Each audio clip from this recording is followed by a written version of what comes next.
ഇനി കഞ്ഞിക്കൊപ്പം പയറ് കൂട്ടാൻ 1 കിലോയ്ക്ക് 18 രൂപ അധികം കൊടുക്കണം. ഉഴുന്നുവെച്ച് ഇഡ്ഡലി ഉണ്ടാക്കി കഴിക്കാൻ 1 കിലോയ്ക്ക് 29 രൂപ അധികം നൽകണം. വൻകടല വെച്ച് പുട്ടിനോടൊപ്പം കടലക്കറിക്ക് 26 രൂപ 1 കിലോയ്ക്ക് അധികം കൊടുക്കണം. വൻപയർ വെച്ച് തോരൻ ഉണ്ടാക്കാൻ 30 രൂപ 1 കിലോയ്ക്ക് അധികം കൊടുക്കണം. തുവരപ്പരിപ്പ് വെച്ച് സാമ്പാർ ഉണ്ടാക്കാൻ 46 രൂപ 1 കിലോയ്ക്ക് അധികം കൊടുക്കണം. ചുവന്ന മുളകിനായി ഇനി കൂടുതൽ എരിയണം, ഇരട്ടിയിലധികം എരിയണം മുളക് വാങ്ങുന്നവർ. ഇരട്ടിയോളമാണ് മാവേലി സ്റ്റോറിലെ വില വർധന.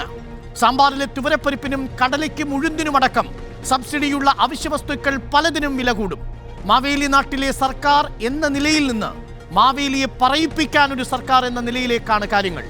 LDF വരും, എല്ലാം ശരിയാകുമെന്ന മുദ്രാവാക്യവുമായി ഇനിയും ഈ വഴി വരരുത്, നവകേരള ബസിനെയും തെളിച്ചുകൊണ്ട് എന്ന് നാട്ടുകാർ പറഞ്ഞു തുടങ്ങി. ഒഴിഞ്ഞ കലവറകൾ കാട്ടി വിലവർധനയെ ന്യായീകരിക്കുമ്പോൾ ചിലർ ഭാരതരിയുമായി വെള്ളം തിളപ്പിച്ചു തുടങ്ങിയിട്ടുണ്ട്. ചോദ്യമിതാണ്, പഞ്ഞകാലത്ത് സാധുജനത്തെ പഞ്ഞിക്കിടുന്നു, വിലവർധനയിൽ ന്യായീകരണമെന്ത്? ഇതോ പ്ലാൻ ബി. ഓക്സിജനിൽ വമ്പിച്ച വിലക്കുറവുമായി കേരളം കൂളാകും AC discount sale. Oxygen, the cooling expert.